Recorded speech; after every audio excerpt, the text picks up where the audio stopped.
Bonsoir à toutes et tous. Je suis extrêmement heureuse de vous retrouver en présentiel et de vous accueillir aujourd'hui pour le lancement officiel des Ateliers Bretons de l'Emploi. Ce projet des Ateliers Bretons de l'Emploi est initié et porté par l'association Produits en Bretagne et bien sûr à destination de nos membres Produits en Bretagne, mais également c'est un réseau qui se veut ouvert aux non-membres de Produits en Bretagne et qui est orienté pour les dirigeants d'entreprise, les responsables de ressources humaines des entreprises, mais aussi les associations de l'emploi, les associations de l'insertion professionnelle et également les enseignants-chercheurs qui travaillent sur le sujet de l'emploi. Les travaux sont déjà très importants en Bretagne sur le domaine de l'emploi, hein, ils sont épars. Et vraiment, nos ateliers Bretons de l'Emploi veulent être aussi une colonne vertébrale, le thème a été utilisé tout à l'heure, mais je le reprends, une colonne vertébrale sur ce sujet pour que nous puissions partager nos expériences, que nous puissions partager nos expertises et aussi les différentes initiatives concrètes qui se dessinent sur nos territoires. La problématique de l'emploi et du recrutement est un enjeu majeur en cette fin 2021. Nous l'entendons tous les jours par les chefs d'entreprise, par les experts du recrutement. Et nous ne pouvons que nous réjouir de voir le taux de chômage en France baisser et aussi, par voie de conséquence, celui en Bretagne. Nous savons que la Bretagne, historiquement, affiche 2 points de moins de chômage que la moyenne nationale, ce qui est très bien, mais qui occasionne, quand on arrive sur le seuil de ce qu'on appelle le plein emploi, des problématiques de ressources.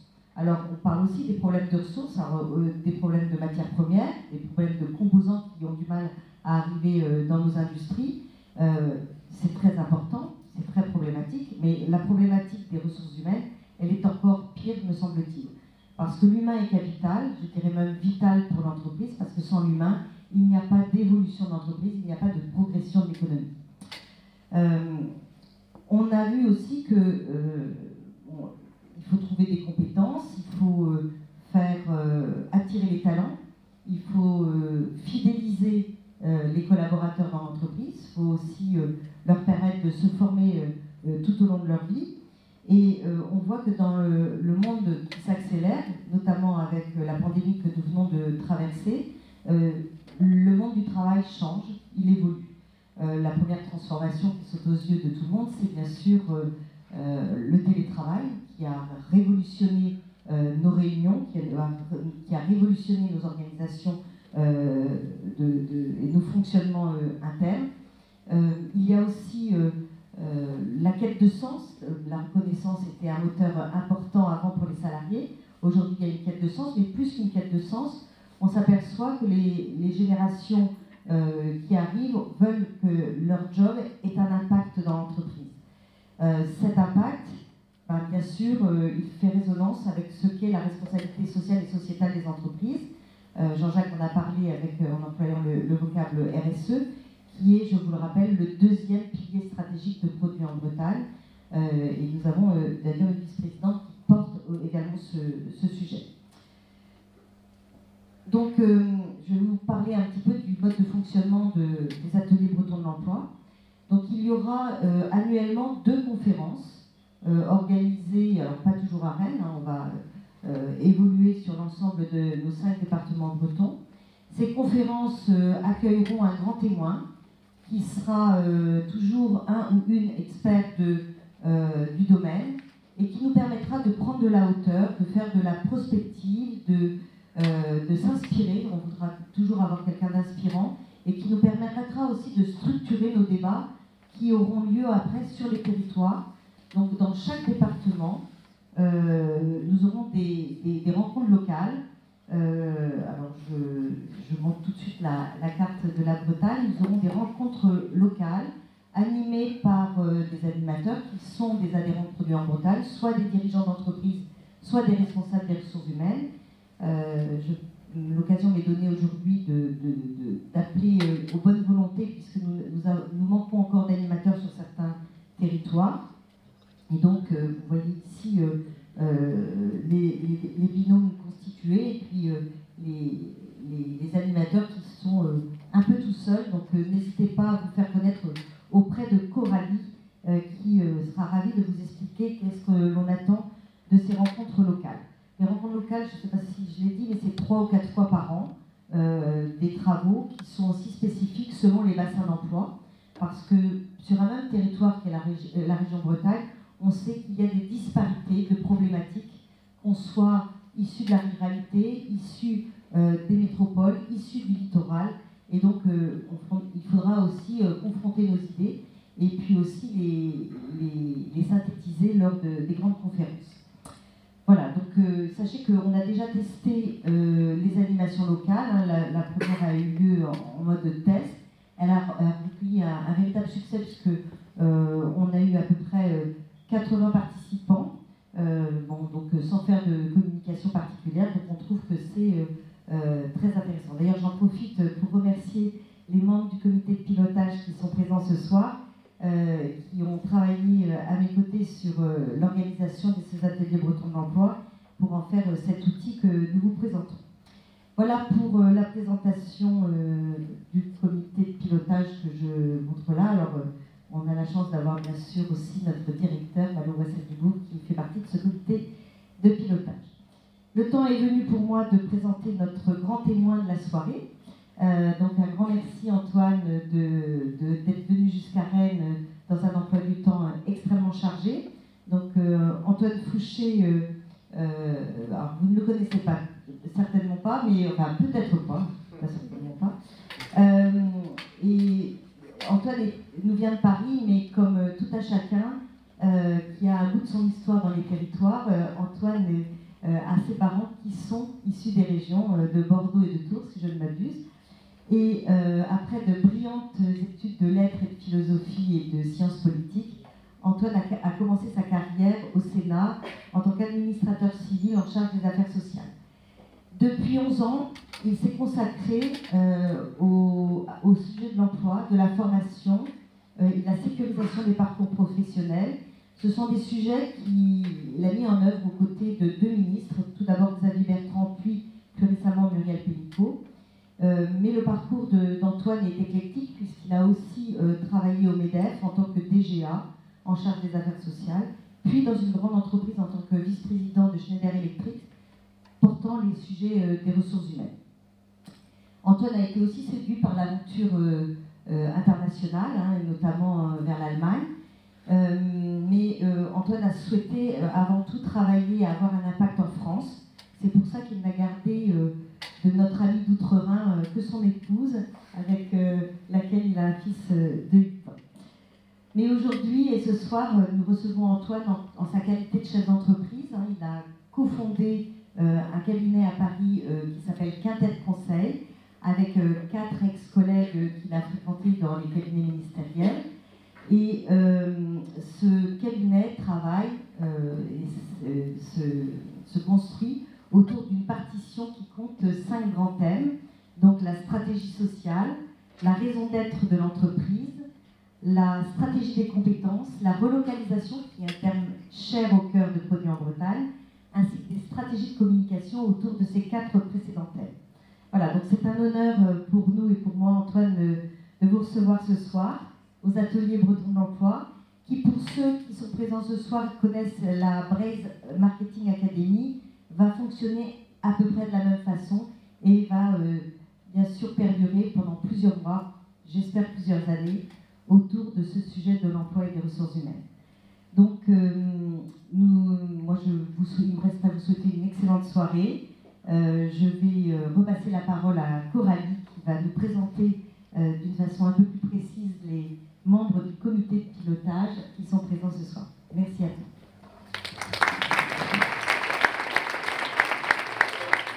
Merci à tous, et du coup, on a le plaisir d'accueillir Antoine Fouché qui va venir faire sa présentation.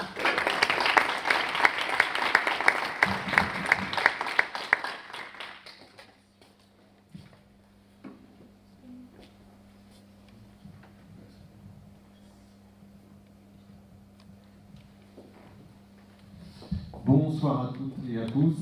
D'abord, merci beaucoup pour cette invitation. Je suis très honoré et très heureux d'être ce soir parmi vous pour introduire un débat qu'on aura dans quelques minutes donc, sur cette question des entreprises et de l'emploi. Ce que je voudrais partager avec vous ce soir, c'est en fait deux grandes convictions. La première, c'est l'importance absolument structurante, déterminante et dont on n'a pas pris encore complètement conscience des compétences dans notre époque. C'est vrai pour un pays, c'est vrai pour un territoire, c'est vrai pour une entreprise, c'est vrai pour un individu. La compétence devient ce qu'il y a de plus important pour l'ensemble des acteurs d'un territoire, qu'il s'agisse d'individus, entreprises ou encore une fois, à une plus grande échelle, un pays. Et la deuxième conviction, c'est que les entreprises ont un rôle pilote, connecté à l'intérêt général, connecté à l'intérêt territorial, beaucoup plus important qu'avant, et que la meilleure manière de répondre aux problématiques d'emploi et de recrutement, c'est de se reconnecter avec cet intérêt général. On demande aux entreprises de contribuer au bien commun et à l'intérêt général du pays, beaucoup plus qu'on ne leur demandait il y a 20 ans, et encore plus qu'il y en a 50. Donc, le premier point sur lequel je souhaitais vraiment attirer votre attention, première conviction que je voudrais partager avec vous, c'est vraiment cette importance cruciale des compétences. Et d'abord à l'échelle d'un pays. Aujourd'hui, ce qui fait la différence dans la nouvelle distribution internationale du travail, qui est la mondialisation, c'est pas les ressources naturelles, c'est pas l'armée, c'est pas la démographie. Ce qui fait vraiment la différence, c'est la compétence. Longtemps, la puissance d'un pays, et c'est nouveau, c'est ça la spécificité de notre époque. Longtemps, ce qui a fait la puissance d'un pays, c'est sa démographie, c'est son armée, c'est ses ressources naturelles, c'est son capital. C'est plus vrai, ça fait à peu près une quarantaine, cinquantaine d'années, disons, si on prend l'âge depuis la deuxième partie du XXe siècle, c'est vraiment l'économie qui positionne la puissance d'un pays, sa capacité d'influence, sa capacité à influencer les affaires du monde. Et dans l'économie, longtemps, on a vécu avec ce monde-là. Ce qui a différencié les économies, c'est la capacité d'innovation, mais c'est la différence de fiscalité, de coût du travail, de droit du travail. D'où les débats homériques qu'on a eus, d'un point de vue souvent un peu passionné dans notre pays sur ces sujets-là. Ces sujets-là, et c'est une conviction en forçant un peu le trait que je partage avec vous, sont derrière.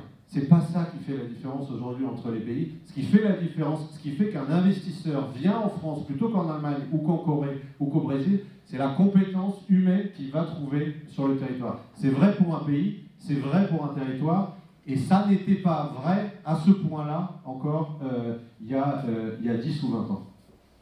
Mais ce qui est vrai pour un pays, c'est également vrai pour une entreprise. Longtemps, ce qui a fait la force d'une entreprise, ça a été son accès au capital, sa capacité d'investir. C'est encore un peu vrai, évidemment, mais l'accès au crédit est beaucoup plus facile. Les taux d'intérêt n'ont jamais été aussi bas. Et la différence, elle se fait là aussi sur les compétences. Alors c'est différent, évidemment, selon le positionnement de l'entreprise, selon son secteur d'activité, mais si vous consacrez les premiers ateliers bretons de l'emploi justement à cette question de la difficulté à recruter, me semble-t-il que c'est très significatif de la problématique d'aujourd'hui, qui est que ce qui fait la différence pour les entreprises, c'est cette question de la compétence qui permet l'innovation et qui va permettre la différenciation et la création de valeur. C'est beaucoup moins l'accès au capital et c'est beaucoup moins l'accès à un travail peu qualifié.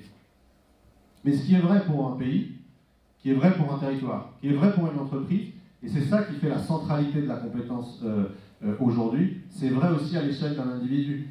Il y a une connexion totale, une proportionnalité totale entre le niveau de diplôme, qui est une approximation du niveau de compétence, pas exactement la même chose, mais qui est une approximation du niveau de compétence avec le taux de chômage. Plus vous êtes diplômé, moins vous êtes au chômage. C'est vrai dans l'ensemble du pays, sur l'ensemble des territoires. Il y a une relation entre le niveau de compétence et le niveau de richesse. Plus les personnes sont diplômées, encore une fois, en considérant que le diplôme est une approximation pas trop fausse de la compétence. Et ça reste à discuter, on en parlera sans doute après. Mais plus les personnes sont compétentes, plus leur revenu moyen est important. Et surtout, la compétence, c'est la liberté. La compétence permet de choisir son entreprise, de choisir son employeur. ça permet de choisir son statut, plutôt indépendant, plutôt salarié, et donc ça constitue la meilleure garantie de la sécurisation des parcours professionnels, de la liberté professionnelle. Et donc, au total, centralité de la compétence dans notre époque, c'est ça qui caractérise notre époque, et c'est durable, je vais insister là-dessus dans un instant, parce que c'est ça qui fait la différence entre les pays, entre les entreprises et entre les personnes. Pourquoi est-ce que c'est durable ? Parce que si à la limite, si c'était qu'un effet de mode, on pourrait y consacrer 5 minutes et ensuite passer à autre chose. Si c'est durable, ça veut dire que les entreprises doivent prendre le temps de définir une stratégie par rapport à cette centralité des compétences. C'est durable parce que c'est la première fois, si on prend les 2 derniers siècles, qu'on a autant besoin, non plus d'une force de travail qui alimentait l'agriculture non mécanisée, qui alimentait l'industrie de la seconde révolution industrielle. C'est la première fois qu'on a besoin de compétences aussi définies, aussi précises pour faire fonctionner notre économie. Et c'est ce besoin de compétences en fait qui fait qu'on se polarise autant, puisque la polarisation de notre marché du travail qui fait qu'on a besoin de plus en plus de compétences très élevées, de plus en plus de personnes pas forcément n'ayant pas de compétences intermédiaires, qui fait qu'on a un creusement et une polarisation de notre marché du travail. Je vous donne juste cet exemple-là, puis après je prendrai un exemple breton, parce que c'est valable aussi en Bretagne. Ça, c'est un exemple national sur les 30 dernières années. Vous voyez que ce qui s'est passé, c'est qu'on a eu de moins en moins de professions intermédiaires, c'est-à-dire moyennement qualifiées, de plus en plus de besoins de personnes très qualifiées, typiquement les ingénieurs informatiques, et de plus en plus aussi de besoins de personnes peu qualifiées. Et pourquoi ces personnes peu qualifiées ? Parce que ce sont des compétences qui ne sont pas délocalisables, et avec des métiers qui ne sont pas délocalisables et qui ne sont pas encore remplaçables par l'intelligence artificielle ou par le progrès technologique immédiat. Et donc on a cette polarisation qui s'explique par, encore une fois, la réorganisation de notre marché du travail liée à la 3e révolution industrielle et la mondialisation. Même chose en Bretagne. La série est plus courte, mais on voit bien ce qui se passe depuis une dizaine d'années. Vous avez le bâtiment et l'industrie qui stagnent, en fait, qui augmentent un peu, mais qui stagnent.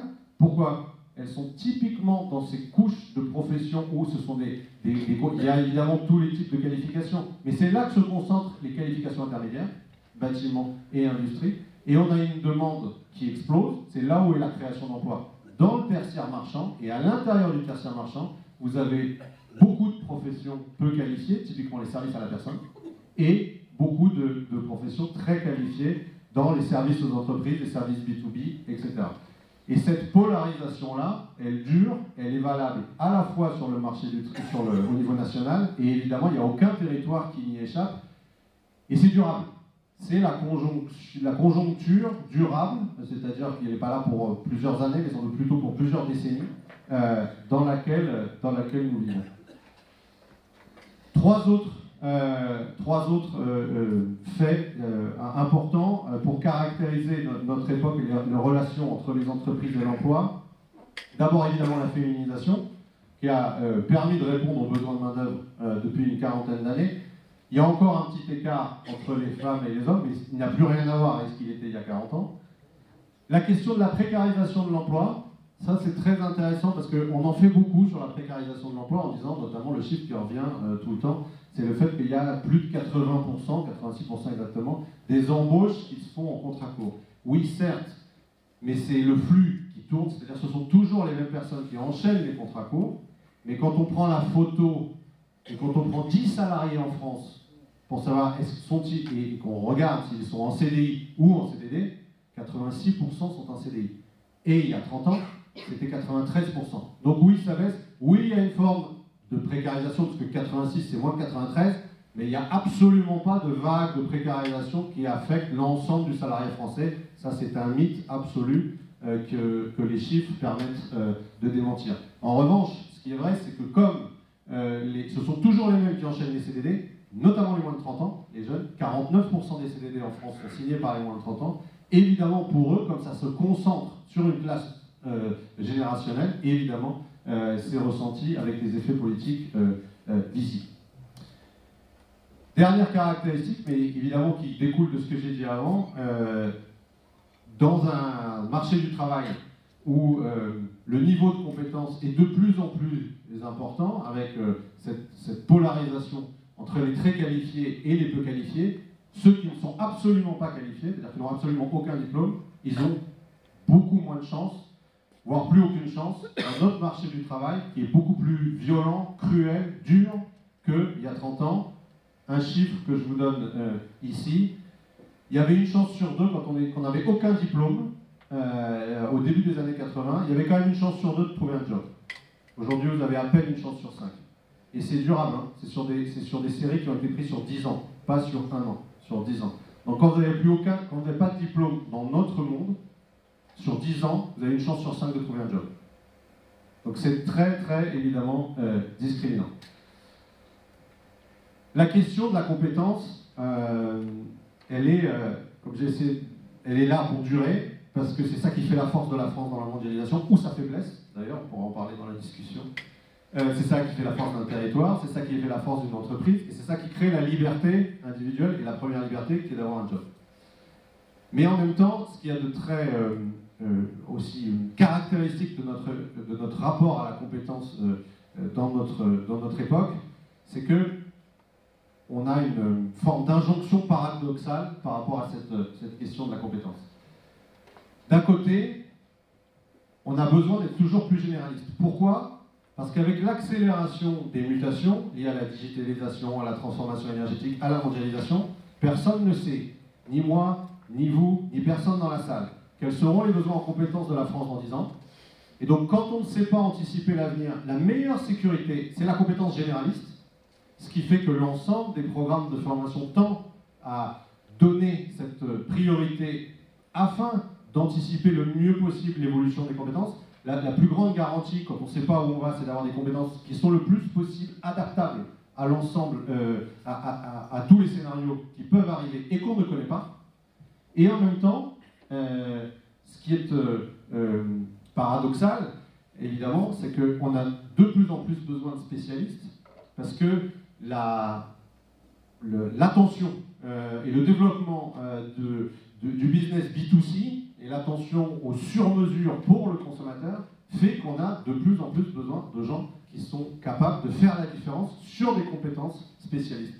Et donc quand on entre sur le marché du travail aujourd'hui, et même pour les actifs que nous sommes, on a vraiment, quand on prend un tout petit peu de recul, cette double injonction totalement paradoxale, il faut toujours être toujours plus généraliste pour pouvoir anticiper quelque chose d'inanticipable et que personne n'anticipe avec précision, et en même temps, pour faire la différence sur le marché du travail, il faut être de plus en plus spécialiste parce que c'est les compétences de spécialistes qui sont recherchées.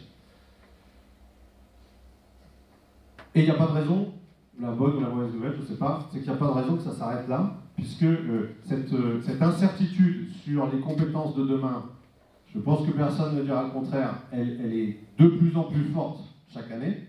Elle est plus forte qu'il y a 5 ans. Il n'y a aucune raison de penser qu'on y verra plus clair dans 5 ans. Au contraire, les choses s'accélèrent. Et le besoin de spécialistes, je pense que l'atelier aujourd'hui va le montre, et le fait qu'il se tienne en est une démonstration. On a besoin, on ne trouve pas les compétences dont on a besoin aujourd'hui sur le marché du travail, faute de formation spécialiste adéquate.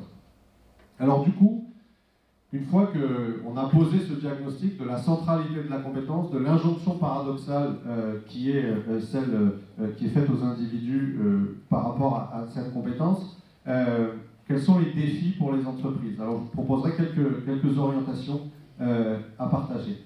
La première, c'est ce que je vous disais très rapidement en introduction, il me semble qu'il y a une attente de la société par rapport à un investissement de l'entreprise par rapport à l'intérêt général. Et je pense que le produit en Bretagne, par exemple, en est une des expressions. C'est-à-dire cette solidarité territoriale qui permet de donner la priorité à un intérêt qui est un intérêt régional, un intérêt local, et qui permet de dépasser le pur business pour le business. Le business prend sens en faisant, en donnant, en s'ancrant, en s'enracinant dans un territoire qu'il a l'intention de servir et qu'il a su de servir.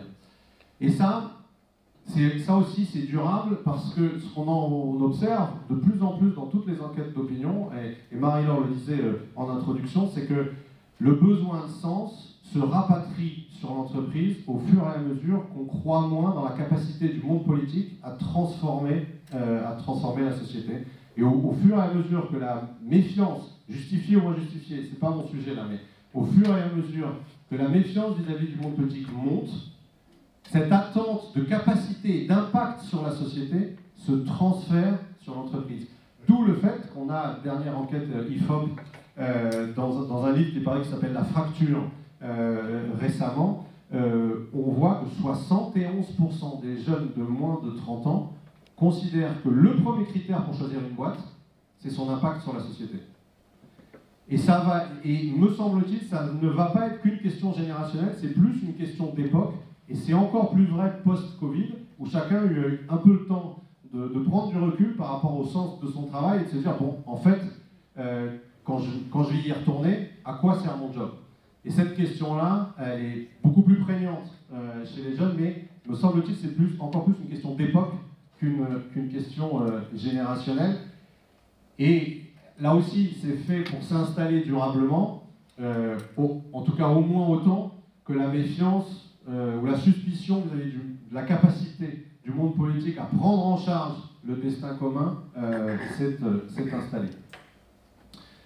Et puis évidemment, la transition énergétique, elle, va continuer de pousser pour exiger, il n'y a pas d'autre mot, pour exiger des entreprises qu'elles prennent en charge cette question de la transition et évidemment de leur impact carbone, ce qui est aussi une autre manière de connecter les entreprises à l'intérêt général en disant qu'il faut rendre compte de son action, non pas simplement sur un point de vue financier, mais sur son impact social et environnemental. Donc les entreprises et l'intérêt général, par rapport à cette question des compétences, comment recruter, comment se situer dans cette difficulté, cette compétition pour recruter et pour s'en sortir dans la mondialisation, me semble-t-il, le premier axe, c'est d'assumer une contribution à l'intérêt général. Et encore une fois, l'intérêt général, il peut être local, il peut être régional, il peut être national. Les produits en Bretagne en est un exemple très puissant, me semble-t-il. La deuxième chose qui est très importante, c'est arrêter de se plaindre. Alors, je le dis de façon un peu provoque volontairement, mais comme l'a dit Marie-Laure, avant de diriger le cabinet de Muriel Pénicaud pendant 3 ans, j'étais directeur des relations sociales et puis directeur général adjoint du MEDEF, et j'ai beaucoup entendu le patronat se plaindre du fait qu'on ne trouvait pas les compétences sur le marché du travail, parce que l'éducation nationale ne faisait pas son job et parce que la formation était mal gérée. Faire innove, disons, pendant un certain nombre de temps, mais il y a quelque chose qui a profondément changé avec 2018, c'est que maintenant, vous avez les manettes. Les entreprises ont les manettes. Elles ne le savent pas encore complètement parce que c'est un changement très structurel, mais les entreprises ont les manettes. Et elles ont les manettes en amont et en aval, sur les deux sujets fondamentaux sur les compétences. Qu'est-ce que j'appelle en amont?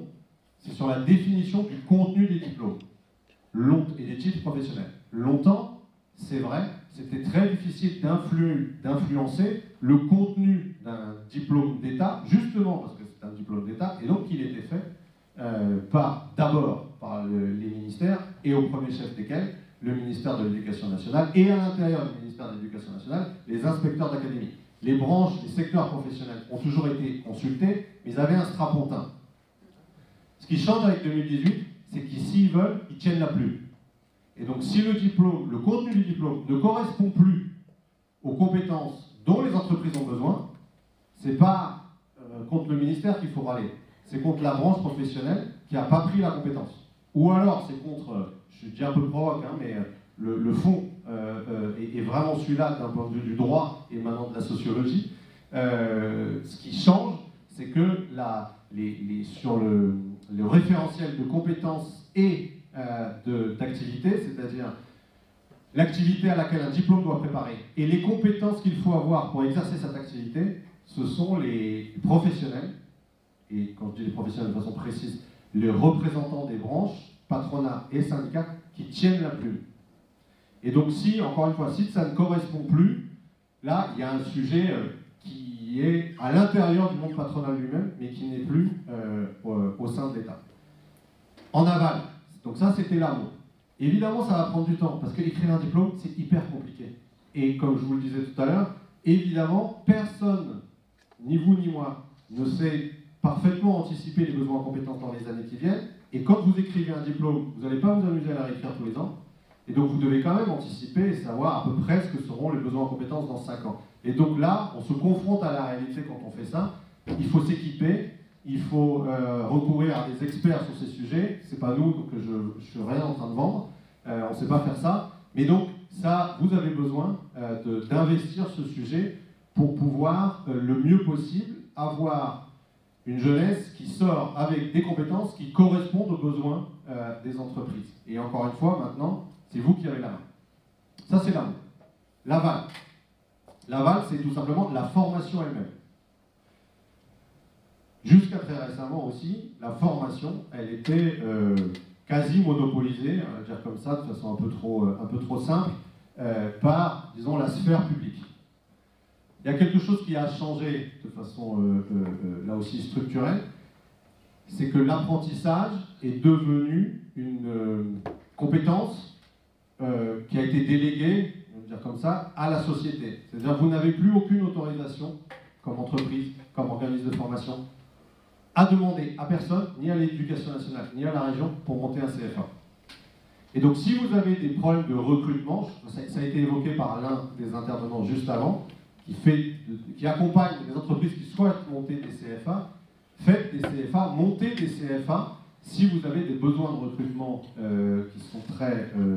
qui sont importants chaque année. Alors évidemment, soit c'est des réseaux de PME qui se mettent ensemble pour le faire, soit c'est des ETI ou des grandes entreprises, mais le financement est là, et vous avez encore une fois les mains libres. Vous avez les mains libres pour définir un titre professionnel qui correspond à vos besoins en compétences, et vous avez la possibilité d'ouvrir sans avoir d'obstacle, et même d'autorisation, c'est plus qu'un obstacle, d'autorisation à demander pour pouvoir le faire. Et donc, sur la formation des jeunes, l'apprentissage est une compétence, encore une fois, déléguée à la société, et donc vous avez la main. Vous avez la main sur l'écriture des diplômes, et vous avez la main sur la formation professionnelle des jeunes. Si je le dis de façon trop directe, mais globalement vrai. Et donc, le fait, pourquoi est-ce que ce mouvement s'est fait? Parce que, pour une fois, je pense que côté État, il a été reconnu que l'État ne sait pas mieux que les entreprises où sont les besoins en compétences, que les entreprises le savent mieux, et que donc ça doit être elles qui forment aux besoins en compétences de demain. Peut-être qu'elles ne savent pas non plus, ou pas bien, mais en tout cas, l'État n'est pas mieux positionné qu'elles pour le savoir. Juste un mot sur le piège du diplôme que j'avais mentionné avant. Là aussi, petite expérience de cadre dirigeant du monde patronal, le paradoxe du rapport au diplôme. Parce que d'un côté, on dit en tant que chef d'entreprise ou directeur des ressources humaines qu'on râle sur le fait que le diplôme, souvent, ne correspond pas aux besoins en compétences dont on a besoin dans nos boîtes, et en même temps, une majorité d'entre nous, on va le dire comme ça, recrute d'abord sur le diplôme plutôt que sur la compétence. Donc on dit, ah non, il y en a marre de ce système de formation qui crée des diplômes déconnectés du besoin en compétences, et en même temps, quand on recrute, toutes les enquêtes le montrent, et voilà, c'est un fait, une majorité d'entre nous, une majorité de recruteurs, recrutent d'abord sur le diplôme parce que ça les rassure. Paradoxe total, inconséquence, si je peux être un peu provocateur, entre les deux attitudes. Et donc, par rapport à ça, il faut choisir son camp, c'est-à-dire soit se dire, bah oui, vraiment les diplômes, c'est la garantie que c'est les besoins en compétences, et voilà, et l'assumer, soit, si ce n'est pas le cas, moins regarder le diplôme, et plus regarder les compétences et les valeurs. Je sais que Marie-Laure, je trouve, a une belle expression là-dessus en disant CV, c'est pas curriculum vitae, pardon, c'est compétences et valeurs. Voilà. Et donc de recruter beaucoup moins sur le diplôme, mais sur les compétences, c'est la meilleure manière de vous prémunir contre des déconvenus qui serait liée à une survalorisation, par ailleurs consciente, quand vous critiquez la part du diplôme, enfin le poids du diplôme dans notre pays. Et donc, pour le résumer d'un mot, si l'hypothèse que les compétences sont la valeur, ou l'élément plutôt que la valeur, l'élément qui va faire la différence pour la France, pour la Bretagne, pour les entreprises bretonnes et pour les individus bretons, évidemment un dessin à la Bretagne, vous avez les moyens en Bretagne de créer, de répondre à cet enjeu de compétences en prenant à bras le corps la question du diplôme, la question des titres et la question de la formation, en sortant de la prison que constitue cette focalisation sur le diplôme. Un mot sur l'apprentissage, juste avec un focus Bretagne, pour vous dire que tout ce que je vous dis, c'est pas théorique. C'est-à-dire que le fait de se saisir des compétences, de la réécriture des diplômes, et le fait de créer des CFA pour répondre à vos besoins en compétences, on le voit déjà dans les chiffres. C'est-à-dire que vous voyez que pendant une dizaine d'années, on a eu une stagnation très forte de l'apprentissage, même en fait c'est 20 ans. La débureaucratisation de l'apprentissage, en avant la capacité pour les entreprises de créer des CFA produit des effets. Et donc je pense peut-être qu'on aura des témoignages dans la salle où des entreprises sont déjà lancées, et c'est un mouvement exponentiel qui est montré sur ce graphique. Bretagne, là-dedans, si je peux être un peu provoque aussi, pas mieux que la moyenne française. Voilà. Sur le taux de chômage, beaucoup mieux. Sur l'apprentissage, il y a encore de la part des entreprises, je veux dire, il y a encore une possibilité d'accélérer les choses. Dernière peut-être recommandation sur je vous ai parlé de l'intérêt général, je vous ai parlé de l'engagement sur les compétences. Les défis sociétaux, là aussi, toutes les enquêtes d'opinion, mais je pense que on en discutera sans doute dans le jeu de questions-réponses, mais toutes les enquêtes d'opinion montrent que la sensibilité par rapport à ces sujets-là, c'est une autre manière de formuler la relation entre les entreprises et l'intérêt général, est absolument fondamentale. La raison d'être, beaucoup d'entreprises, et même la majorité des entreprises, en fait, ont une raison d'être et travaillent selon une raison d'être sans le dire. Et c'est très bien comme ça. Mais le fait de le dire et de le formaliser, ça peut être aussi un élément d'attractivité pour les entreprises. L'empreinte climatique avec le focus sur l'indice carbone, ça aussi, ça va être, je pense qu'il faut s'y préparer, parce que de plus en plus, la demande qui part des jeunes et qui se diffuse à la société est mais en quoi vous êtes toxique ou plutôt bénéfique à la transition énergétique. Et une des manières, je prends le pari qu'à la fin de la décennie, l'indice carbone pour l'ensemble des entreprises sera obligatoire. C'est-à-dire, quelle est votre contribution à la décarbonation de l'économie. C'est hyper compliqué à mettre en place, c'est pour ça que ça n'a pas été fait, mais il y a des cabinets de conseil, encore une fois pas les nôtres, c'est pas du tout les champs sur lesquels on essaie d'être compétent. Il y a des cabinets de conseil qui ont déjà mis en place des manières de calculer qui se diffusent, et donc parie que dans les années qui viennent, on aura une disposition législative qui rendra obligatoire l'indice carbone, comme a été rendu obligatoire par exemple dans la loi de 2018 aussi, l'index égalité femmes-hommes, pour mesurer les écarts de rémunération et de promotion dans les 40 000 entreprises de plus de 50 salariés en France, qui touchent 8 millions et demi de salariés, moitié-moitié entre les femmes et les hommes.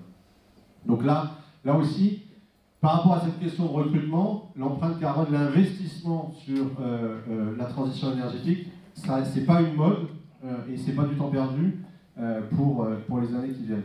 Partage de la valeur, là aussi, post-Covid, la question évidemment via les métiers de la deuxième ligne, mais pas seulement ressort. Là aussi, il y a beaucoup d'indices, de réflexions sur les indices de partage de la valeur qui sont réfléchis à l'heure actuelle. Me semble-t-il, la mode des indices est appelée à durer. Donc on a l'indice d'égalité femmes-hommes, je vais parler de l'indice carbone. On aura un indice aussi, je pense, du partage de la valeur ajoutée, c'est-à-dire la répartition de la richesse entre le capital et le travail dans une entreprise, et à l'intérieur du travail, entre les dirigeants et les salariés. C'est quelque chose qui monte de plus en plus. C'est des choses que certaines entreprises font de façon volontaire, et jusqu'à présent en tout cas, elles en sont satisfaites, parce que c'est une forme de transparence. En fait, tout le monde le sait, tout le monde en parle à la machine à café. Le fait de l'assumer, de le dire et d'être fier en fait de cette répartition et de cette transparence permet, dans les cas où il faut que ça soit porté évidemment par le COMEX, permet de faire de cette transparence et de cet investissement un argument d'attractivité, de recrutement des meilleures compétences. Et puis l'organisation du travail, là-dessus, j'aurais un propos modéré, au sens un appel à la nuance et à l'hybridation. Il faut pas c'est le juste milieu, me semble-t-il, sur les évolutions plus sociétales qui est à trouver sur le télétravail. Évidemment, ça structure notre rapport au lieu de travail, mais gardons-nous des excès qui consistent à basculer entièrement en télétravail, au risque de déstructurer le collectif de travail. Le rythme de croisière, dans les années qui viennent, me semble-t-il, va montrer que le télétravail, c'est une nouvelle opportunité de recruter de nouveaux talents, d'organiser une nouvelle manière de travailler, mais ça ne va pas devenir un dogme qui va faire que l'ensemble des entreprises vont se réorganiser en télétravail au risque de perdre ces moments de convivialité, de présence physique, d'échange, de rapport humain qu'est aussi l'entreprise. Et donc là, mode venu des États-Unis, allez hop, on bascule tout le monde en télétravail. Warning par rapport à ça, en bon français, le bon sens et la mesure et le juste milieu me semblent bien plus appropriés. Et d'ailleurs, ce qui se passe dans les entreprises qui renégocient leurs accords, elles essayent de ni revenir au monde d'avant, parce que ça n'a aucun sens. Le télétravail a, pendant le Covid et le confinement, effectivement changé le rapport au lieu de travail, ça c'est sûr, où tout le monde se demande pourquoi est-ce que je suis plus efficace en venant sur le lieu de travail plutôt que de rester chez moi, y compris les fonctions d'assistance par exemple. Et en même temps, tout le monde sent bien que le fait de rester uniquement chez soi ne va pas permettre de créer la dynamique nécessaire collectivement. Pareil sur le travail indépendant. Là aussi, c'est un peu un mythe, comme la précarisation. Quand on regarde ce qui se passe sur le développement du travail indépendant, c'est vrai que ça se développe. C'est vrai que ça se développe sur les plateformes, et notamment les plateformes de transport ou des plateformes de livraison à domicile. Et en même temps, quand on regarde les chiffres, cette année, on a eu 150 000 travailleurs indépendants de plus pour 750 000 créations d'emplois supplémentaires. Donc évidemment, c'est important, mais en même temps, c'est comme le CDI et l'emploi salarié restent la norme écrasante. Et donc là aussi, il faut prendre, me semble-t-il, le travail indépendant comme et l'auto-entrepreneuriat comme une possibilité d'organiser le travail autrement, comme une nouvelle opportunité, mais absolument pas comme une nouvelle norme. Pareil sur le temps de travail, vous avez la possibilité maintenant d'organiser le temps de travail de façon sur mesure, en fonction du besoin de vos entreprises. Là aussi, d'ailleurs on ne l'a pas cette année, je pense que ça va être la première élection présidentielle depuis 3 ou 4 élections où la réforme du Code du travail ne sera pas centrale, pour une raison simple, c'est que toutes les entreprises ont les souplesses nécessaires, c'est simplement qu'il faut qu'elles les négocient maintenant, mais on n'a plus de rigidité telle qu'on les a connues dans les années précédentes. Et donc là aussi, sur le temps de travail et les questions de rémunération, il y a la possibilité de définir un contrat social sur mesure et qui permet, en faisant du sur mesure, d'être le plus à l'écoute possible des attentes des salariés, de concilier l'économique et le social. Et donc voilà, ma dernière recommandation par rapport à cette question de l'emploi, si on se dit que la compétence est vraiment centrale, c'est ça qui va faire la place de la France, encore une fois, des entreprises et des individus. La meilleure manière de s'investir sur ce sujet, c'est d'essayer d'investir pour l'intérêt général local, l'intérêt général national, De toute façon, même si vous considérez que business et intérêt général, et à raison, ne sont pas la même chose, la pression qui va monter, l'investissement des citoyens, de tout un chacun des individus sur le sens de son travail et sur la contribution des entreprises à la transition énergétique, aux impacts sociaux, vous y ramènera. Vous serez ramené de gré ou de force dans votre activité d'entrepreneur à quoi sert votre activité pour le bien commun et pour l'intérêt général. Donc il y a deux manières de faire, soit subir, soit en faire une opportunité. Et évidemment, vous l'aurez compris, comme c'est ça aussi, les compétences, c'est ça aussi qui va faire votre réussite, vous avez tout intérêt à miser sur les compétences pour créer de la liberté pour vos salariés, pour innover chez vous, et puis pour contribuer à l'indépendance de la France, ou en tout cas à essayer de maintenir notre rang dans cette mondialisation qui est simplement une nouvelle division internationale du travail, et dans laquelle, si on ne se bat pas, et si on ne se bat pas avec les compétences, on a beaucoup à perdre, alors que si on investit, on peut préserver notre rang dans la chaîne de valeur ajoutée mondiale dans les décennies qui viennent. Et c'est vraiment la compétence qui fera, et l'investissement sur les compétences qui fera la différence. Et les compétences, c'est dans les entreprises qu'elles se développent, et qu'elles se développent avant tout. Et que l'innovation qui en découle permet les plus grandes créations de richesses au profit, encore une fois, de l'intérêt général. Voilà, merci beaucoup.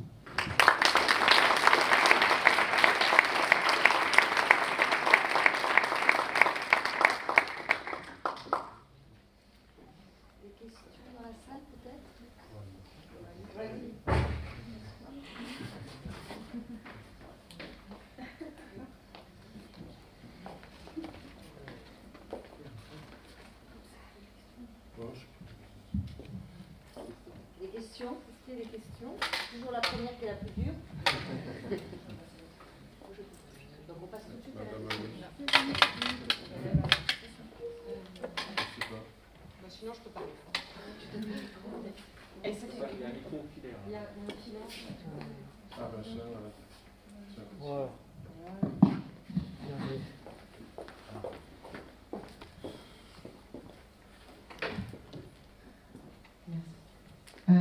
J'ai une question. Est-ce que vous aviez travaillé ou est-ce que vous travaillez sur la question, la fameuse alors dans la loi Cherpion 2011, prêt de main-d'œuvre entre entreprises, que j'appelle plus joliment mise à disposition de compétences entre entreprises.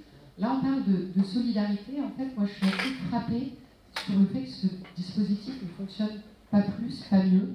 On est aujourd'hui là dans le cadre du produit en Bretagne et ouvert, mais voilà, moi je travaille sur le territoire où on porte ce dispositif et en fait ça prend très peu. Et je m'étonne de ça parce que dans le cadre de la solidarité, on devrait vraiment pouvoir le faire beaucoup plus facilement.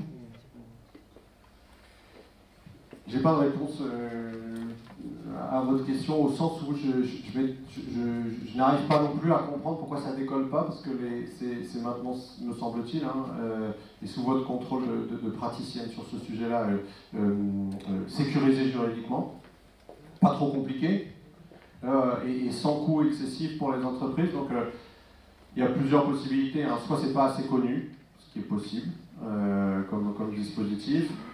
Soit il y a un frein qui est d'ordre plus culturel, avec une réticence des salariés à se sentir un peu prêtés d'une entreprise et du coup peut-être à être ballottés d'une entreprise à une autre, et qui fait que ça ne se développe pas. Mais c'est un dispositif qui fonctionne quand il est pris à bras-le-corps par les entreprises, ça c'est clair, et qui permet vraiment d'incarner cette solidarité, comme vous disiez, parce que les business évoluent de façon différente selon les activités, selon les choix, et donc le prêt de main-d'œuvre, c'est une manière de sécuriser l'emploi des salariés à l'échelle territoriale, tout en permettant aux boîtes d'avoir les compétences dont elles ont besoin. Donc c'est un super dispositif. Et voilà. Mais s'il y a d'autres personnes dans la salle qui ont la réponse à cette question, pourquoi est-ce que ça ne se développe pas, je suis preneur aussi de... Ah, il y a peut-être une réponse.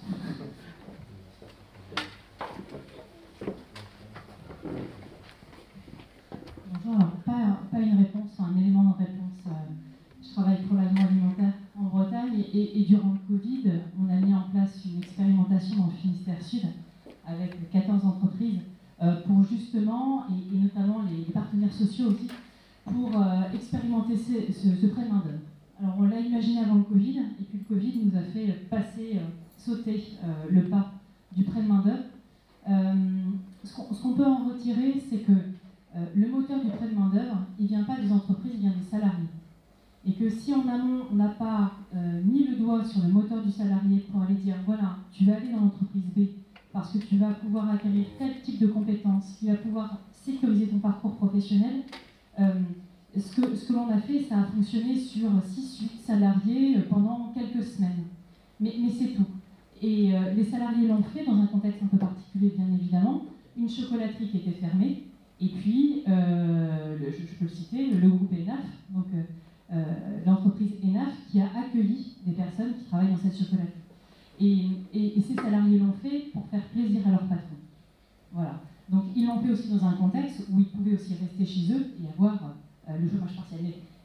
Mais avant tout, vraiment, cette expérience nous pousse à dire le prêt de main-d'œuvre peut fonctionner plutôt de façon chirurgicale, pas à grande échelle. On l'a vu, il y a des plateformes qui existent et non, ça ne fonctionne pas. Il faut qu'il y ait une histoire commune entre les entreprises, donc ça joue vraiment au niveau du territoire. Et puis d'avoir identifié en amont, justement, les compétences à aller chercher dans l'entreprise qui accueille. Voilà. Et puis je passe toute la partie mise en confiance des différentes entreprises pour pouvoir, parce qu'on reste salarié de l'entreprise A, donc il faut avoir confiance aussi dans la capacité d'accueil de l'entreprise B.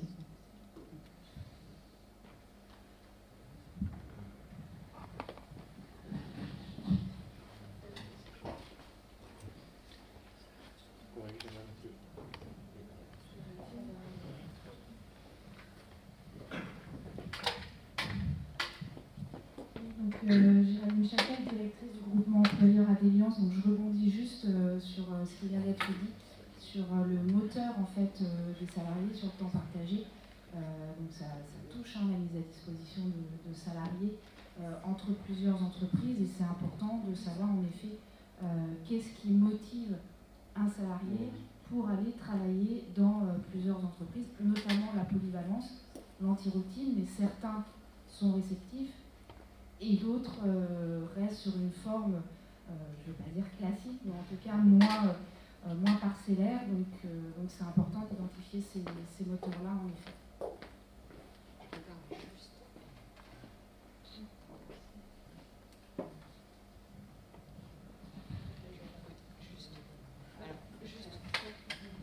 Merci beaucoup pour toutes ces réactions. Et moi, juste, j'ai identifié quelque chose. Donc, nous, on a eu là une mise à disposition entre entreprises dans l'agricole. On aurait pu, sur un talent, on aurait pu avoir peur que la personne se fasse débaucher. Effectivement, les entreprises se connaissaient entre elles. Ça facilite clairement les choses. Après, il y a des possibilités aussi de créer des réseaux, des groupes privés, en fait, pour que les entreprises qui se connaissent travaillent en confiance, et à mon avis, ça peut être important. Mais en tout cas, voilà, je reste convaincue que c'est un système pour demain, et notamment on parlait d'époque plus que de génération. On arrive dans une époque où, pour fidéliser et être attractif, permettre le développement de compétences, notamment par le biais d'expériences d'entreprises diverses, tout en maintenant une sécurité, parce que effectivement c'est sécurisant. C'est à mon avis important, et je pense qu'on a pas mal à travailler dessus.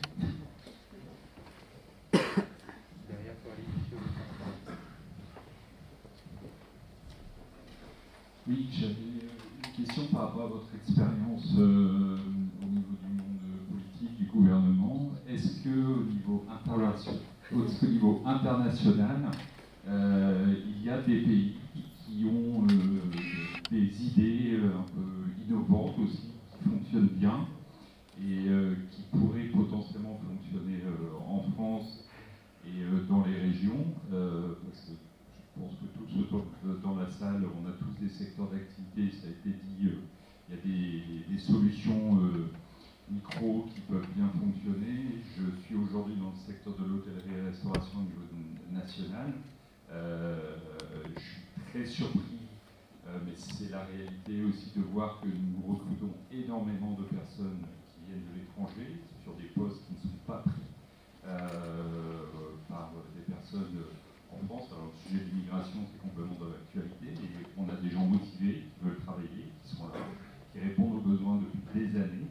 Et pour l'avoir fait aussi dans l'agroalimentaire, dans d'autres domaines, voilà, la main-d'œuvre, elle est diverse, elle est internationale. Et est-ce qu'aujourd'hui, il y a des pays qui ont des solutions qu'on ne peut pas mettre en France parce que notre système, même si c'est assoupli avec ce que vous disiez, les accords, pas mieux, je pense, mais est-ce qu'aujourd'hui, on pourrait trouver d'autres solutions ailleurs? D'autres solutions pour répondre aux problèmes de recrutement? Oui, recrutement, adaptation, organisation du travail, en mettant la page blanche, quoi. Essayer de trouver d'autres choses. Est-ce qu'en Suède, est-ce qu'en Allemagne, il y a des choses qui fonctionnent peut-être de manière locale ou qu'on pourrait faire mais qu'on ne peut pas faire, je ne sais pas. Alors, juste, je vais répondre à votre question juste sur l'Allemagne. Là aussi, il est peut-être le troisième mythe de la soirée qu'il faut évacuer. Si nous avions la démographie de l'Allemagne, nous aurions le même taux de chômage. Donc, l'Allemagne, ça fait des années, en fait, ça fait à peu près 15 ans, que la démographie est stable, voire baisse un tout petit peu. Nous, jusqu'aux années 2015-2016, nous Français, on avait 150 000 personnes en plus sur le marché du travail. Donc ce qui voulait dire qu'il fallait qu'on crée 150 000 emplois, pas pour faire reculer le chômage, pour stabiliser le chômage. Et c'est au-delà de 150 000 emplois qu'on commençait à réduire le chômage. On aurait eu la même chose que l'Allemagne, on réduisait le chômage de 150 000 personnes, ou on était plutôt sur 200 000, 250 000 créations d'emplois par an. Et donc on faisait baisser le chômage de 0,6, 0,7, quasi 1 point de chômage par an. Et donc vous voyez, on serait comme l'Allemagne à 5%. Donc là, c'est pas que l'Allemagne a une solution emploi miraculeuse par rapport à la France, c'est qu'ils n'ont pas la même démographie. Et leur solution d'aujourd'hui, en ayant moins de démographie, c'est leur problème de demain, avec les retraites notamment. Ceci étant, ça ne veut pas dire qu'il n'y a pas des choses à s'inspirer, notamment sur la puissance industrielle allemande. Hein, mais je ne suis pas en train d'évacuer le sujet d'un revers de main, mais sur la question du chômage, vraiment, il y a un puissant lien, dont on ne parle pas tellement en fait dans le débat public, hein, mais qui est lié à la démographie. Ensuite, après, puisque vous parlez de l'expérience, qu'est-ce qui pourrait rester à faire dans le pays pour essayer au niveau macroéconomique et peut-être aussi au niveau micro, permettre aux entreprises de mieux faire face à cette question du recrutement et de la pénurie de compétences et donc in fine du chômage. En fait, il y a 3 grands déterminants sur le chômage au niveau macroéconomique. Après, au niveau micro, j'en dirai un mot, mais au niveau macro, il ne faut pas que les boîtes aient peur de recruter. Ensuite, il faut qu'elles trouvent les compétences. Et après, il faut que les gens aient intérêt à travailler plutôt qu'à rester au chômage. C'est les 3 grands déterminants. Le fait que les boîtes n'aient plus peur de recruter, vous nous direz si c'est le cas ou pas, mais nous semble-t-il, disons que la peur de recruter est beaucoup moins forte aujourd'hui qu'elle ne l'était encore il y a quelques années, notamment parce que maintenant, vous savez combien de temps ça dure et combien de temps ça coûte de vous séparer d'un salarié quand ça se passe mal. Deuxième chose, c'est trouver les compétences.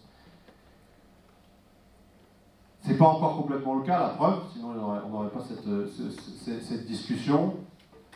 Ce qui peut être fait, il y a une chose qui peut être faite du côté des entreprises, une chose du côté des pouvoirs publics. Ce qui peut être fait du côté des entreprises, encore une fois, c'est prendre à bras-le-corps la question de la compétence en formant soi-même. C'est les CFA d'entreprise, c'est les CFA internes d'entreprise, c'est le fait de recruter quelqu'un qui est incompétent sur le truc, sur le job en question, et de transmettre les compétences par des mises en situation de travail, par des formations. Donc ça, vous pouvez prendre le sujet. Évidemment, ça a un coût, pas l'apprentissage. L'apprentissage est gratuit. Enfin, il y a le salaire, évidemment, mais le coût pédagogique est gratuit et pris en charge entièrement par les finances publiques. Et côté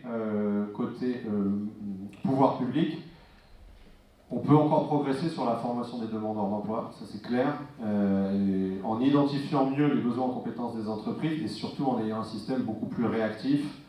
Pourquoi est-ce que ça ne marche pas en un mot? Parce qu'il y a 2 entités qui s'en occupent, il y a et Pôle emploi et la région. À un moment donné, il faudra choisir. Je prends pas parti, mais à un moment donné, il faudra choisir. Ça ne marche pas quand il y a 2 entités publiques qui s'occupent de la même chose, ça ne marche pas. sur aucune politique publique. Et la troisième chose, c'est qu'il faut que les gens aient intérêt financièrement à travailler plutôt qu'à rester au chômage. Réforme de l'assurance chômage qui a été mise en œuvre, on peut la contester, voilà, mais c'est ça l'objectif. Donc du coup, il semble que, en tout cas au niveau macroéconomique, les trois sujets fondamentaux qui sont que les entreprises n'aient pas peur de recruter, qu'elles trouvent les compétences quand elles veulent recruter, et que les gens préfèrent être recrutés que de ne pas être recrutés, c'est à peu près traité. Donc du coup, on pourrait se dire comment on va faire, comment on va réussir à arriver plus loin. D'abord, vous voyez que le chômage baisse de plus en plus quand même. On est retourné à un niveau qu'on n'avait pas connu depuis 13 ans maintenant, c'est-à-dire depuis 2008, avant la crise, la crise financière de 2008 et avant évidemment aussi le Covid. Mais il reste des choses à faire, nous semble-t-il, aussi au niveau microéconomique.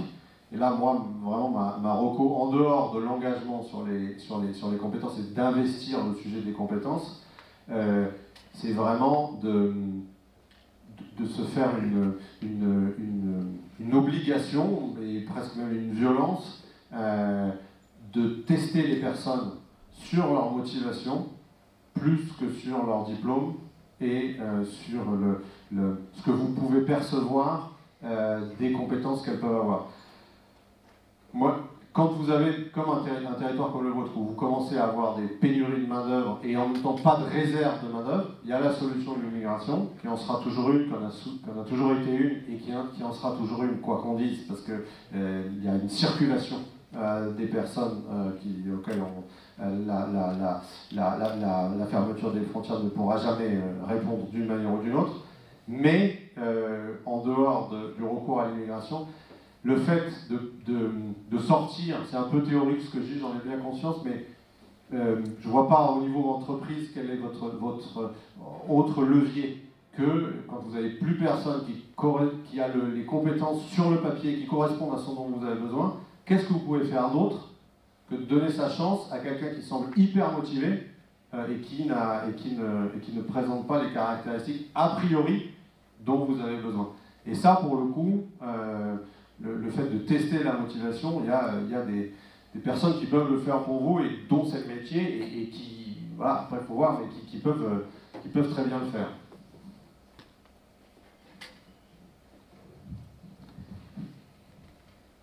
D'autres questions? Donc par rapport à la question sur l'international, à ma connaissance, tous les pays de l'OCDE ont travaillé sur ces trois leviers-là. Supprimer la peur de l'embauche, qualifier les personnes pour les besoins en compétences et inciter au travail. Je n'en vois pas de quatrième, et à ma connaissance, dans l'OCDE, il n'y a pas de quatrième levier au point de vue des politiques publiques, je dis encore une fois.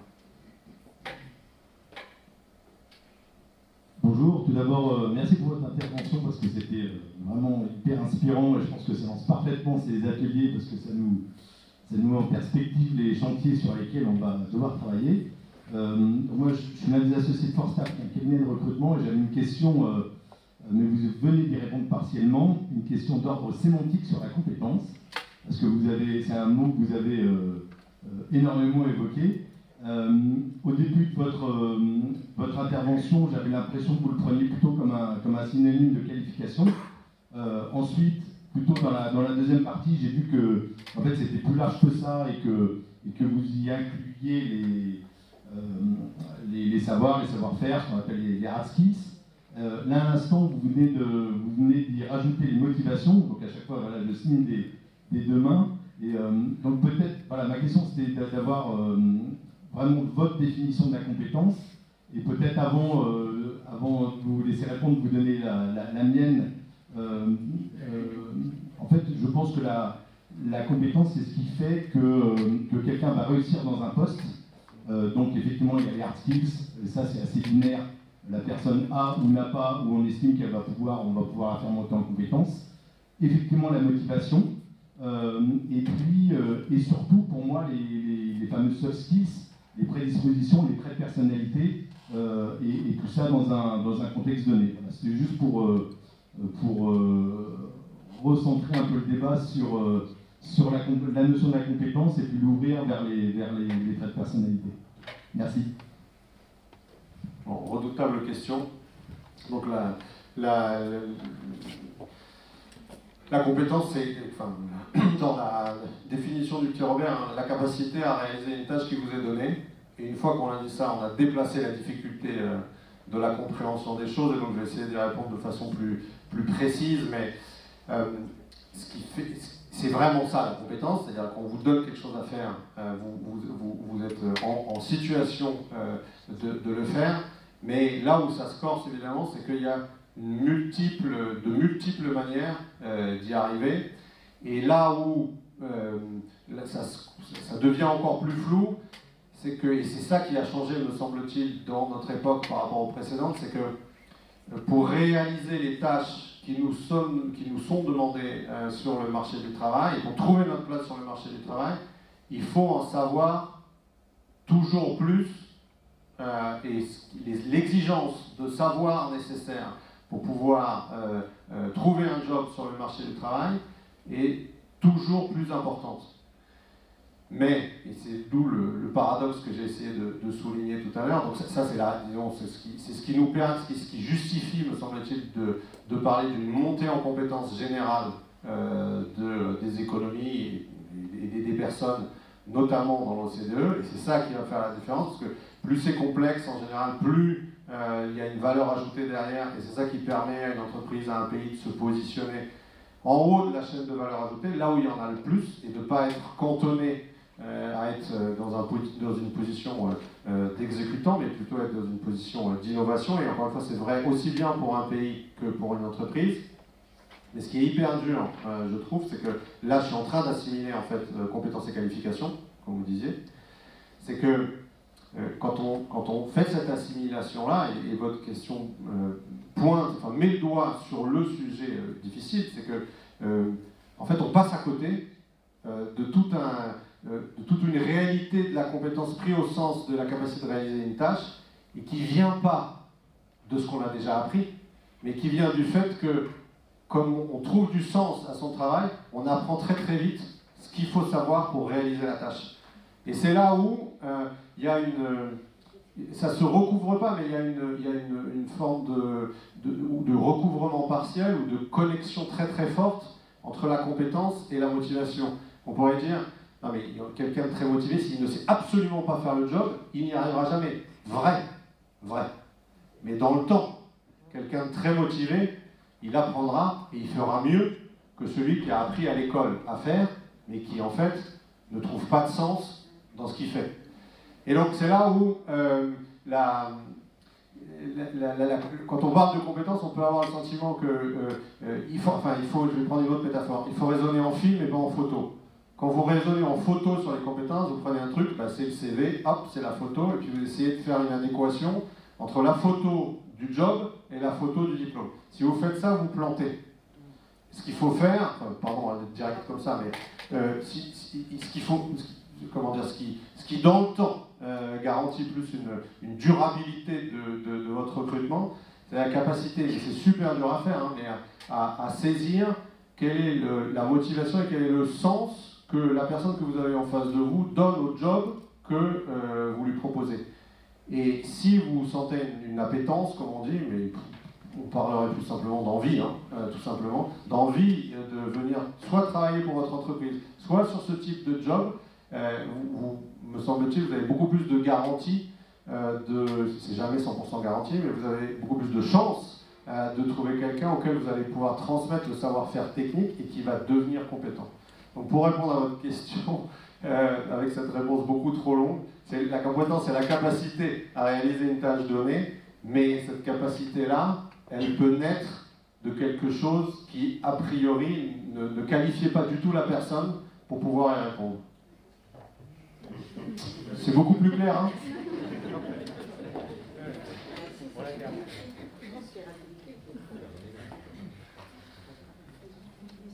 Je crois qu'il y avait une question.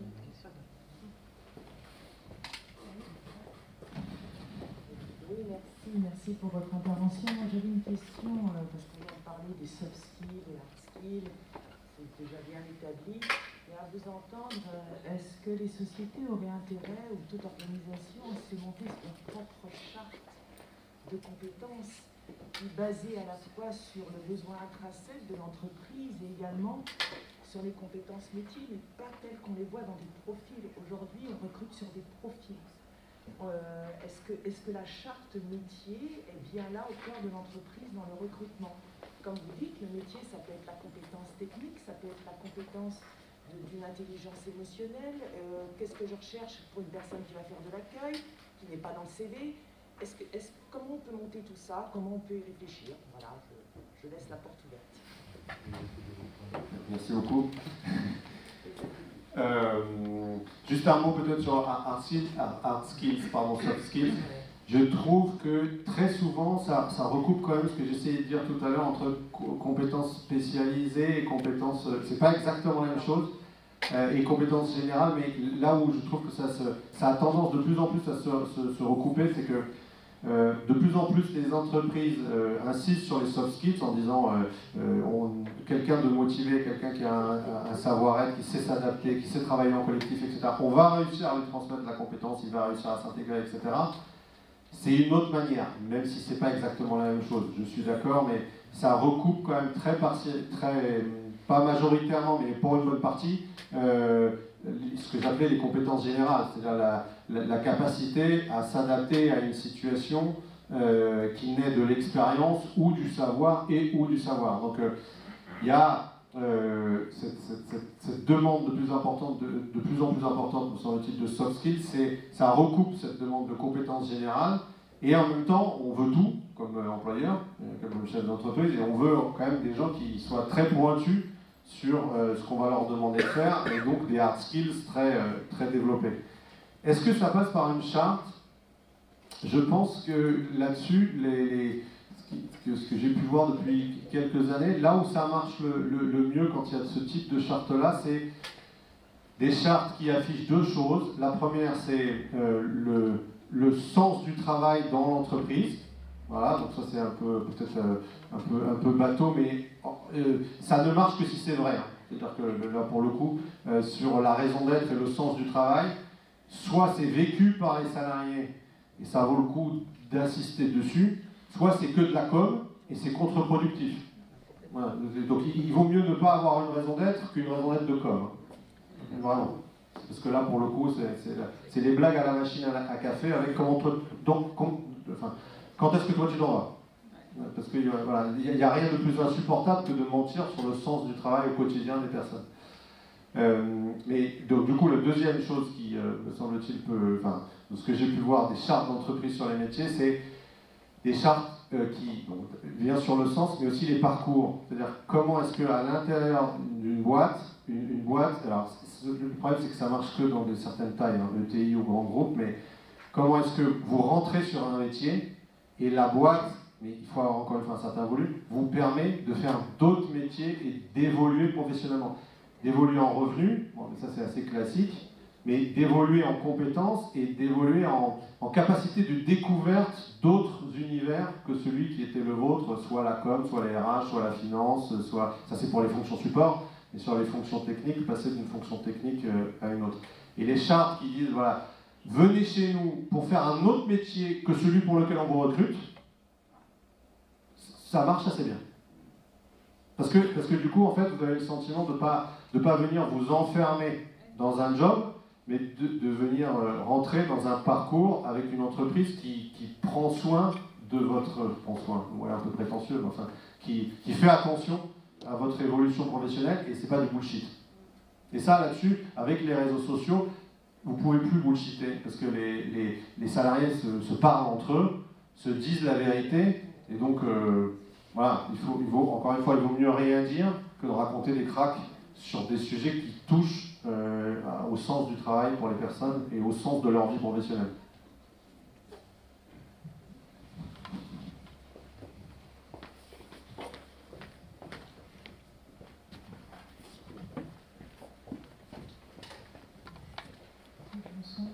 Merci pour votre intervention.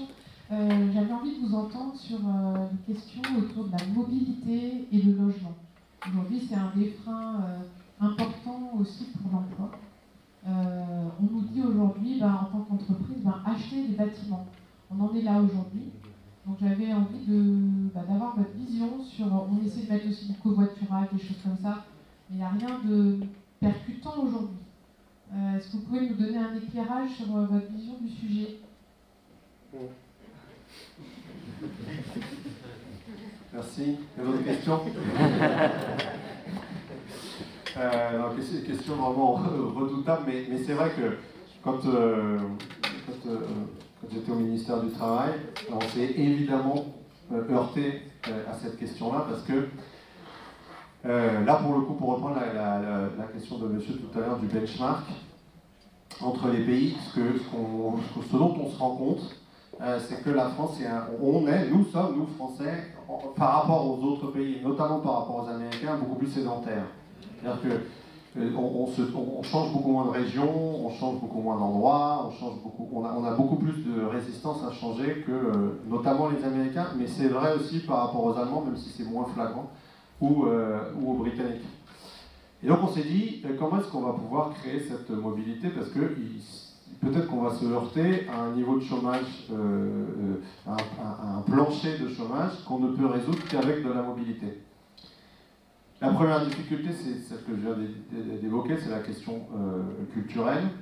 La deuxième, avec vraiment quelque chose qui fait partie aussi de l'art de vivre à la française, c'est-à-dire quand vous vous enracinez dans un territoire, en général vous l'avez choisi, ceux qui ont plus de chance d'entre nous en tout cas, ils peuvent le choisir, donc vous êtes attachés, vous avez vos liens, et donc vous n'avez pas envie de changer, et on s'attache, nous, dans notre art de vivre à la française, on est beaucoup plus attachés à ça que d'autres pays.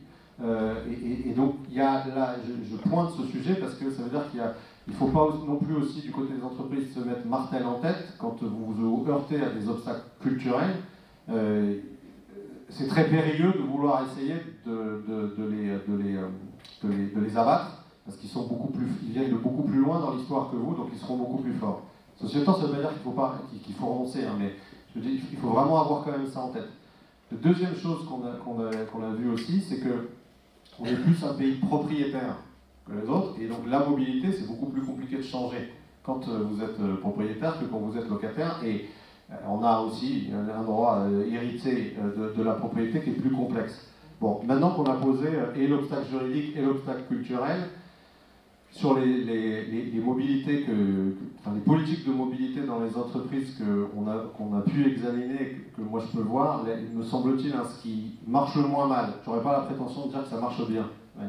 Ce qui marche le moins mal, c'est des trucs assez classiques en fait, de prise en charge totale de la contrainte que représente la mobilité. Donc c'est la prise en charge du déménagement, c'est la prise en charge de la recherche d'un emploi, et en gros, pour le dire en évoquant une situation concrète, mais ça renvoie à une certaine taille de groupe, hein, ce que je suis en train de dire, pour avoir le cash, pour pouvoir, et la marge, pour pouvoir financer ce type de politique. Mais là où ça marche, typiquement quand j'étais chez Schneider, on essayait sur certaines entités de faire ça, et c'est là où on avait les seuls petits maigres résultats. On prend en charge l'intégralité du truc, c'est-à-dire qu'on cherche le logement pour la personne. Il y a des visites qui sont faites par l'entreprise selon les critères du salarié pour savoir ce dont il a envie. Quand la personne pense qu'elle a identifié quelque chose pour le salarié, on le fait venir, on lui offre une demi-journée, l'aller-retour, etc. pour visiter. Ensuite, on prend en charge le déménagement et on accompagne la recherche sur l'école et sur la garde des enfants. Une fois qu'on a dit ça, il y a peut-être 100 boîtes en France qui sont capables de faire le truc, donc j'ai pas bien répondu à votre question.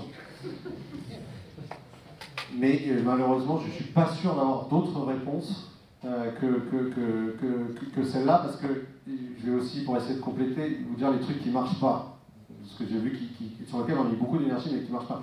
La garantie des loyers impayés, par exemple, qui est un truc où on dit, voilà, alors c'est plutôt pour le recrutement des personnes qui temporairement ont de logements, donc voilà, il habite à 100 km, la personne doit se loger juste à côté de votre entreprise, temporairement elle a 2 logements, ou elle souhaite garder les 2 logements, et la question se pose de la prise en charge du 2e logement. Question notamment pour les jeunes, qui est caution? D'où la mise en place, et ça marche beaucoup sur les apprentis, c'est une question qui est très forte pour les apprentis. on met en place ce qu'on appelle une garantie de loyer impayé, où c'est l'État, en fait, un organisme qui s'appelle Action Logement, qui prend en charge. Mais ça, en fait, la vérité, c'est que les propriétaires ont peur.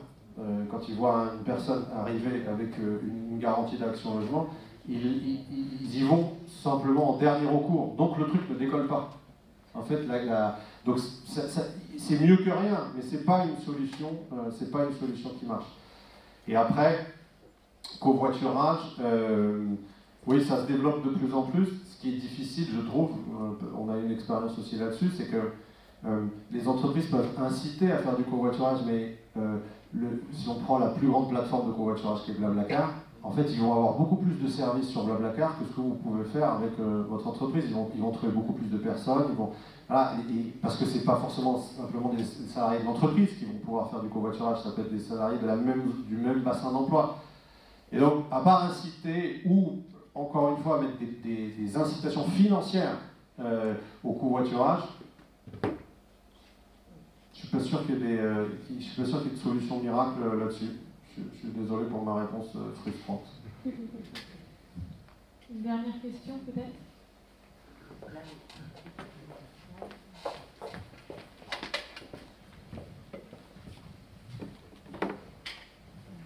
Bonsoir. Je voulais savoir par rapport à la facilitation des créations des CFA. C'est assez récent, mais si vous avez des statistiques là aussi sur le nombre de CFA qui ont été créés depuis cette loi, et puis dans quel secteur d'activité, si vous avez des chiffres, mais ça peut être un peu de tour encore pour avoir des chiffres là-dessus. Merci.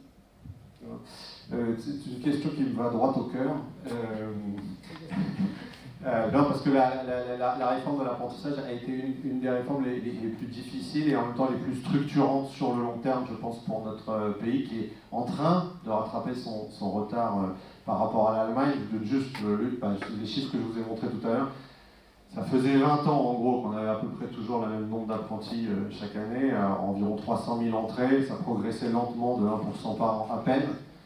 2019, plus 16%, 2020, plus 40%, et cette année, on va sans doute faire plus de 20, 25%, et donc peut-être, en 3-4 ans, doubler le nombre d'apprentis dans notre pays.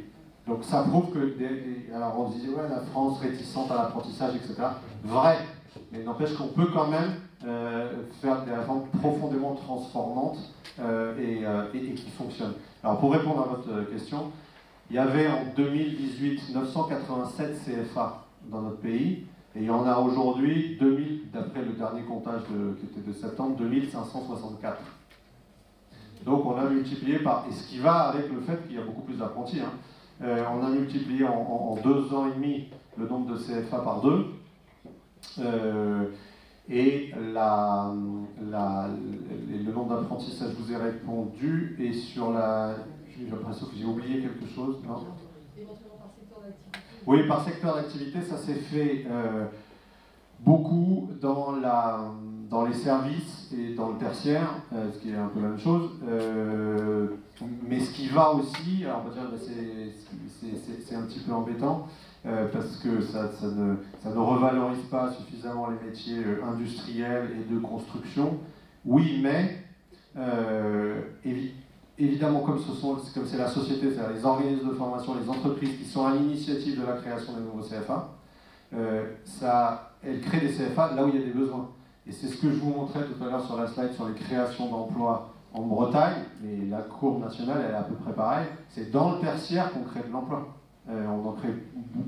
Ça repart un tout petit peu dans l'industrie, mais en fait, la vérité, c'est que plutôt qu'on a depuis quelques années, le déclin de l'emploi industriel est stoppé, on ne peut pas dire que ça repart. La construction, ça reste à peu près au même niveau comme l'agriculture, donc c'est dans le tertiaire, et donc c'est logique que ce soit dans le tertiaire que les créations de CFA se font. Et en plus, et le bâtiment et l'industrie avaient une tradition d'apprentissage plus ancrée que dans d'autres métiers, et donc le besoin de création de nouveaux CFA était moins fort.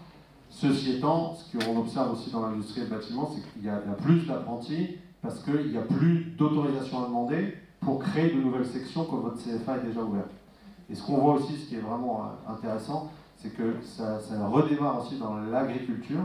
vais prendre un exemple, les maisons familiales rurales. Alors, je ne sais pas si les représentants dans la salle, mais il y a 420, 430 maisons familiales rurales en France. Ils avaient des antennes de CFA dans une centaine de maisons.